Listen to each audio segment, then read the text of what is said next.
Welcome to PLUSone, the series where each month I look at the free games on PlayStation Plus and tell you if they're worth the download. After all, the games may be free, but your time is valuable.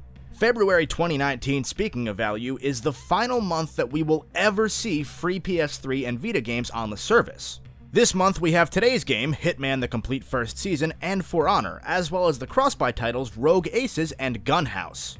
Hitman's a series I've been meaning to pick up for years now, so I was very excited going into this one. Released in monthly downloadable episodes throughout 2016, the first season features 6 small-scale sandbox levels for players to explore, each with their own targets for players to assassinate. How you make your move, though, is entirely your choice, with over 100 optional and hidden challenges in each individual mission. Does this episodic approach work for Hitman of all games? And more importantly, is it worth countless hours of your time and over 60 gigabytes of your hard drive space? Let's find out.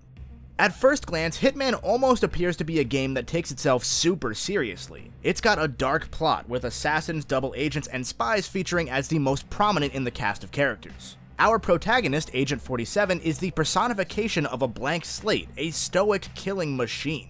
The prime objective in every level, as you'd expect for a game called Hitman, is to dispatch of targets in whatever way is most convenient for you. That convenient part is where the game opens itself up to so much silliness that you won't be able to help but fall in love with Hitman.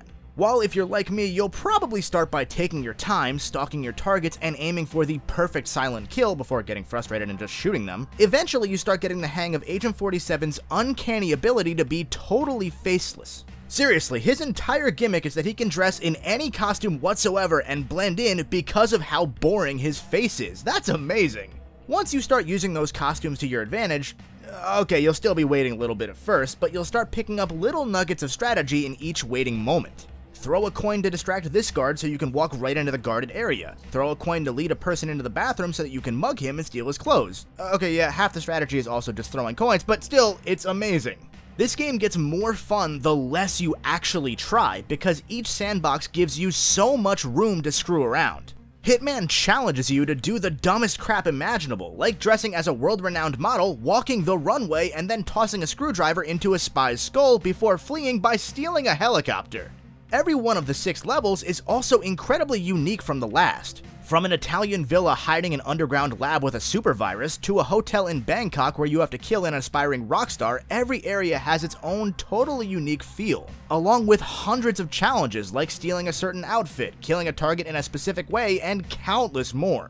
The key to a game like this, though, is its replayability. Very few missions take more than 40 minutes to clear, even on your first go. To make up for this, each area has its own progression system, unlocking new starting areas, new areas where you can smuggle in extra gear like explosives or a poison syringe, or totally different mission varieties. You can even unlock a harder difficulty where you're only allowed to save once in the event of a fatal mistake.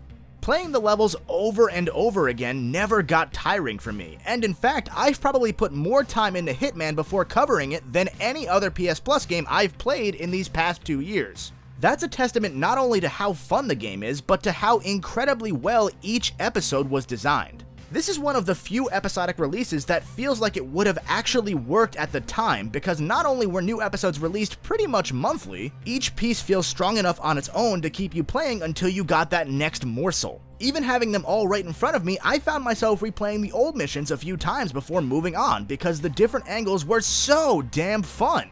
And if you somehow get tired with all the different ways to play the core story, there are thousands upon thousands of user-created online missions. One of the ones I found was Metal Gear themed, where you couldn't be caught and you couldn't change your outfits, so that you truly had to sneak through this military base. There are countless viable ways to be creative with these. It's absurd.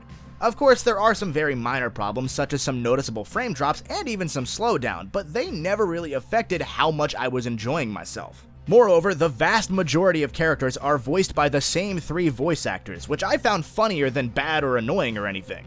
The controls are a little janky too. That's just about the worst thing I can say about Hitman. Agent 47 sort of controls almost tanky at points, but then he's also a little bit slippery, and I can never really get a feel on him. If you wanted to play this game seriously and go for a true hardcore assassin run, I could see that maybe getting a little bit annoying. Either way though, Hitman is so stupidly good that I'm mad at myself for not playing this franchise sooner. It's equal parts silly and serious, both a casually fun game and one with more than enough depth and detailed design to play seriously. +1 Hitman Season 1 to your collection, every single one of you. It's rare that I'll recommend a PS Plus game to everybody, but this is one of them. Seriously, pause the video and do it right now. Trust me, I'll wait. Did you download it? Good, now you can unlock every single thing from this game in 2018's Hitman 2 for free. And the entire first game has been tweaked to account for that game's updated mechanics. That's right, every level, every side mission, the entire first game is a free bonus in the second game should you ever pick it up. And I can tell you already, you should definitely pick that one up too if you like this one. I found the sequel for $30 and immediately bought it within a day of playing today's game. That's how good Season 1 was. And let me tell you, while the sequel is mostly the same, the slight tweaks made to the UI and the new items that you can use bring a whole new life into things. And before I wrap up, for those of you trophy hunters out there, Hitman's episodic nature means that the trophies are a bit weird. There are a good amount of trophies to obtain in each level, but since they were released digitally over time, there's no platinum here. If you do want to go for every trophy in the game, you'll probably be looking at 100 hours of content here at least, so you better make yourself comfortable in these worlds. And for those of you watching this after February, the game goes for anywhere from $30 to $60 depending on the version that you pick up. With Hitman 2 often dropping to $30 itself, I would suggest picking that one up instead and buying the $20 Legacy Pack so that you have both games for the price of one. With all that said, which PS Plus game are you looking forward to most in February? Let me know down in the comments below, and while you're down there, don't forget to hit the like button to help the channel grow. If you're new here, make sure you subscribe for more +1, as well as my main series of more detailed videos and much more.